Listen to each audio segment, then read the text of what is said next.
नमस्कार। स्वागत आपका हिंदी कथन में। बुद्ध हमेशा से मांसाहार व अकारण की हिंसा के खिलाफ रहते थे, लेकिन साथ ही वह किसी भी प्रकार के अस्वीकार को भी प्रोत्साहन नहीं देते थे, क्योंकि यह मनुष्य का अस्वीकार ही है जिसने उसे दुख के इतने बहरों में फंसा रखा है। सो बुद्ध ने अपने शिष्यों को यह सख्त हिदायत दे रखी थी कि उन्हें भिक्षा में जो भी मिले, जितना कुछ भी मिले, उसका कभी भी अस्वीकार नहीं करना है। उसे हंसते हुए स्वीकार करके उसी से पेट भरना है।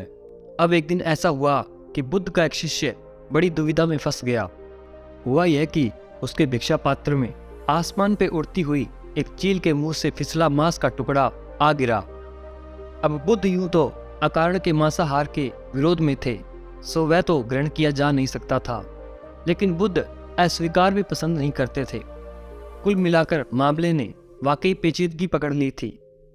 जब शिष्य को कुछ समझ नहीं आया तो उसने सोचा कि चलो चलकर बुद्ध से ही पूछ लिया जाए, वे जो कहेंगे कर लिया जाएगा। बस वह दौड़ता हुआ अपना भिक्षा पात्र लेकर बुद्ध के पास पहुंचा और उन्हें पूरी दास्तान सुनाई। सुनकर बुद्ध भी हैरान रह गए। घटना वाकई अनोखी घट गई थी। उधर बचे हुए शिष्यों में भी बुद्ध के निर्णय को लेकर उत्सुकता जाग उठी थी। आपस में चर्चाएं भी प्रारंभ हो गई थी कि बुद्ध मांस ग्रहण करने का निर्णय देते हैं या ठुकराने का। उधर बुद्ध भी गहरे चिंतन में डूब गए थे। वे जानते थे कि मांस ग्रहण करने को कहूंगा तो सब मांस खाने पर आ जाएंगे, और उसके अस्वीकार को कहूंगा तो सब नापसंद भिक्षा ठुकराने पर आ जाएंगे। यानी चाहे जो कहूं, मनुष्य को अपनी मनमानी करने का रास्ता तो मिल ही जाएगा। अंत में उन्होंने सोचा कि चील से मांस का टुकड़ा कहाँ रोज रोज छूटना है, और फिर चील बुनियादी तौर पर तो किसी जानवर को मारती नहीं, वह तो यूं ही मरे मराए जानवर का मांस ले उड़ती है। सो मरे मराए जानवर का मांस ग्रहण किया जा सकता है। यह कहूं तो लोगों को ज्यादा मौका मिलने के आसार नहीं बचेंगे, परंतु यदि मांस का अस्वीकार करने को कह दिया तो सब के सब अस्वीकार की राह पर चल पड़ेंगे, और यह ज्यादा खतरनाक होगा, क्योंकि यह उसके चारों तरफ जो कुछ भी है उन सब का अस्वीकार ही तो है जो मनुष्य को इस कदर दुखी किए हुए हैं।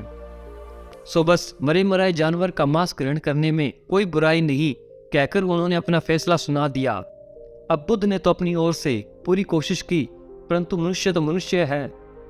चीन से लेकर जापान, कोरिया व तिब्बत तक में मांस मरे मराए जानवरों के नाम पर धड़ल्ले से ग्रहण किया जाने लगा।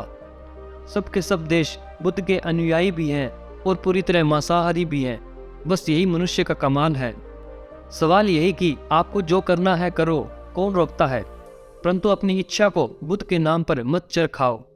आप महान लोगों की बातों के पीछे की भावना नहीं समझ सकते तो उन्हें छोड़ो, परंतु उनके शब्दों का अपना अर्थ निकाल कर उनकी बातों को अपने स्तर पर मत लेके आओ।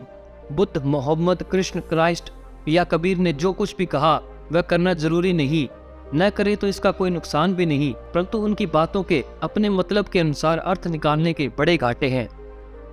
इससे सीधे साधे आपके कभी न सुधरने व समझने की नींव डल जाती है, क्योंकि ऐसे में आप मानकर ही चलते हैं कि आप बुद्ध की कई बातों का अनुसरण कर रहे हैं, और जब ऐसा है तो सुधारने या बदलने की जरूरत कहाँ, उसकी बात की गहराई में जाने की आवश्यकता ही क्या।